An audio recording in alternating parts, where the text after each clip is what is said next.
السلام علیکم ورحمۃ اللہ وبرکاتہ۔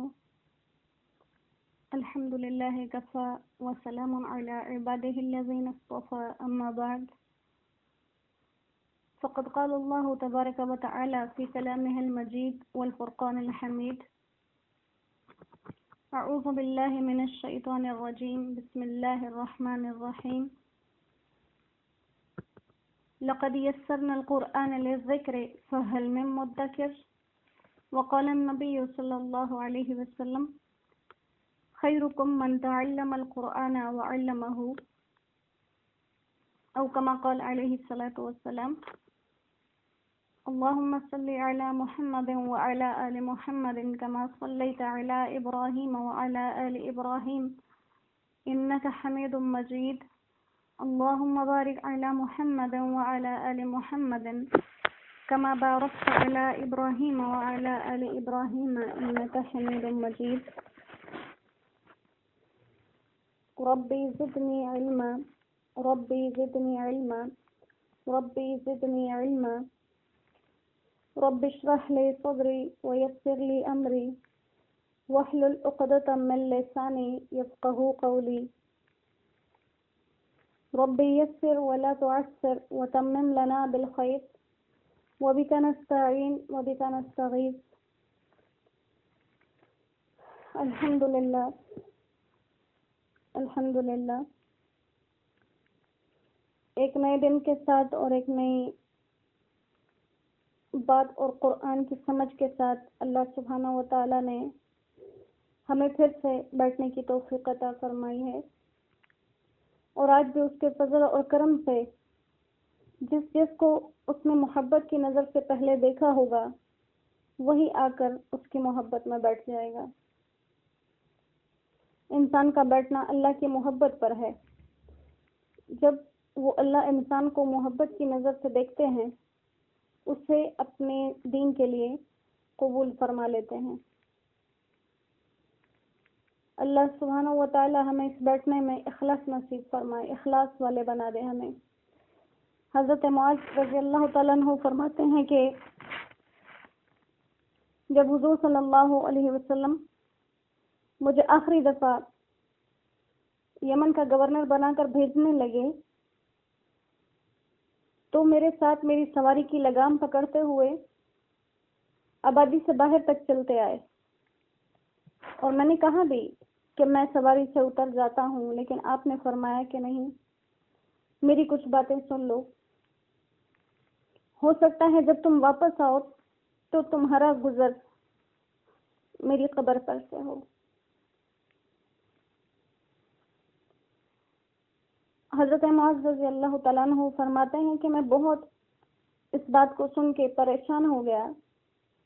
تکلیف میں آ گیا، تو فرمایا کہ اے معاذ، ہر کام میں اخلاص کا اہتمام کرنا۔ اخلاص کے ساتھ کیا ہوا معمولی سا عمل بھی اللہ کے نزدیک بہت وزن رکھتا ہے، اور دکھلاوے کے ساتھ کیا ہوا بڑے سے بڑا عمل بھی بیکار چلا جاتا ہے۔ تو اللہ سبحانہ و تعالی ہمیں اپنے اس یاد کرنے میں اخلاص نصیب فرمائے، اور اللہ اس کو اپنے پاک بارگاہ میں قبول فرما لے۔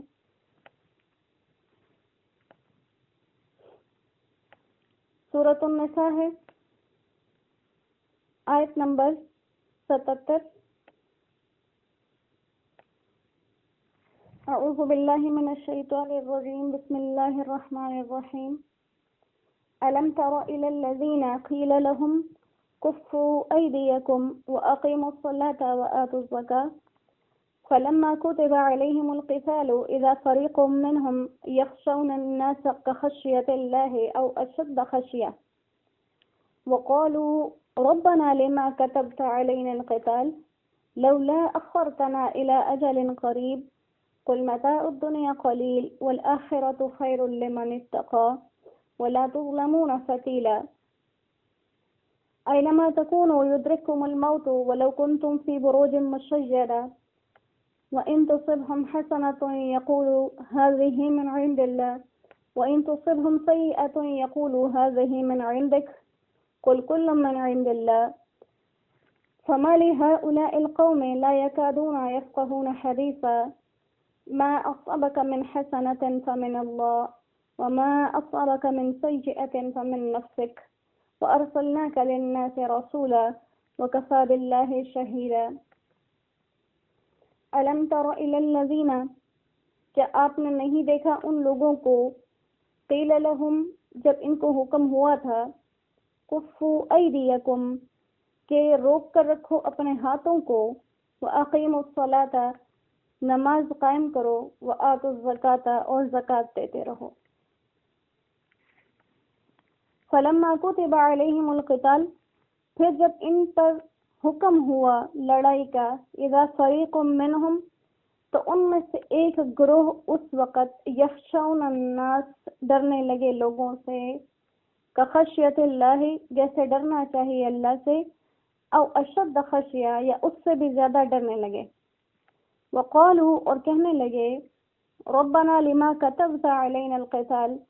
اے ہمارے رب تو نے ہم پر لڑائی کیوں فرض کر دی لولا اخرتنا الى اجل قریب آپ نے ہمیں کچھ مدت کے لیے مہلت کیوں نہیں دی قل اے نبی آپ ان سے کہہ دیجئے متاع الدنیا قلیل دنیا کا فائدہ بالکل تھوڑا ہے والآخرۃ خیر لمن اتقى اور آخرت پرہیزگاروں کے لیے بہت بہتر ہے ولا تظلمون فتیلا اور تمہارے اوپر ایک دھاگے کے برابر ظلم نہیں کیا جائے گا اینما تکونوا یدرککم الموت تم جہاں کہیں بھی ہوگے موت تمہیں پکڑ لے گی وَلَوْ كُنْتُمْ فِي بُرُوجٍ مُّشَيَّدَةٍ اگرچہ تم مضبوط قلعوں میں ہی کیوں نہ ہو وَإِن تُصِبْهُمْ حَسَنَةٌ اگر ان لوگوں کو کوئی بھلائی پہنچتی ہے يَقُولُوا هَذِهِ مِنْ عِندِ اللَّهِ تو کہتے ہیں یہ بھلائی اللہ کی طرف سے ہے وَإِن تُصِبْهُمْ سَيِّئَةٌ اور اگر انہیں پہنچتی ہے کچھ برائی يَقُولُوا هَذِهِ مِنْ عِندِكَ تو کہتے ہیں یہ آپ کی طرف سے ہے قل آپ کہہ دیجئے کل من عند اللہ یہ سب اللہ کی طرف سے ہے فما لهؤلاء القوم تو کیا حال ہے ان لوگوں کا لا يكادون يفقهون حدیثا کہ لوگ بات کو سمجھتے ہی نہیں ما اصابك من حسنة فمن الله جو بھلائی آپ کو پہنچتی ہے وہ اللہ کی طرف سے ہے وما اصابك من سیئة اور جو برائی آپ کو پہنچتی ہے وہ انسان کے بے فمن نفس کا اپنے نفس کی طرف سے ہے وَأَرْسَلْنَاكَ لِلنَّاسِ رَسُولًا اور ہم نے آپ کو پیغام پہنچانے والا بنایا ہے لوگوں کے لیے وَكَفَى بِاللَّهِ شَهِيدًا اور اللہ کافی ہے ان سب چیزوں کو دیکھنے والا أَلَمْ تَرَ إِلَى الَّذِينَ قِيلَ لَهُمْ کیا نہیں دیکھے وہ لوگ جن سے کہا گیا کہ اپنے ہاتھوں کو روکو اس وقت کی بات ہے جب مسلمان مکہ میں تھے اور کافر انہیں بہت زیادہ تنگ کرتے تھے ستاتے تھے تو مسلمان آپ صلی اللہ علیہ وسلم سے اجازت مانگتے تھے کہ ہمیں ان سے لڑائی کا حکم دیجیے تاکہ ان سے ہم اپنا بدلہ لے سکیں جو ہمیں اتنا ستاتے ہیں تو آپ صلی اللہ علیہ وسلم نے فرمایا کہ فی الحال نماز اور زکوٰۃ کا ہی حکم ہے اور اس کے علاوہ مجھے ابھی لڑنے کا حکم نہیں آیا تو جو حکم ہے وہ تم کرتے رہو اور باقی باتوں کو چھوڑ دو تو مسلمانوں نے اس کو قبول کر لیا لیکن بعد میں جب ہجرت کر لی اور ہجرت کے بعد جہاد کا حکم آیا تو کچھ کمزور قسم کے مسلمان اور بہت سے منافق وہ یوں کہنے لگے کہ ابھی ہمیں اور تھوڑی زندگی آرام اور سکون سے گزارنے دیتے ابھی سے ہم پر جہاد کیوں آ گیا اور ظاہر ہے جہاد جو ہے وہ جہاد سے لوگ کیوں ڈرتے ہیں کہ شاید ہم جا کے مر جائیں گے تو اللہ سبحانہ و تعالیٰ نے فرمایا کہ اگر جہاد کی وجہ سے موت سے ڈرتے ہو تو یہ کوئی پریشانی کی بات نہیں ہے کیونکہ موت تو تمہیں لکھی جا چکی ہے تمہاری کب کہاں کیسے کیوں مرو گے اینما تکونوا یدرککم الموت جہاں کہیں ہوگے تمہیں تمہاری موت آ کر پکڑ لے گی جو جگہ جو وقت جو دن مقرر ہے اس سے ٹل نہیں سکتا یہ ایک ایسا معاملہ ہے اس کے بارے میں بہت سے واقعات ہیں ایک مختصر سا واقعہ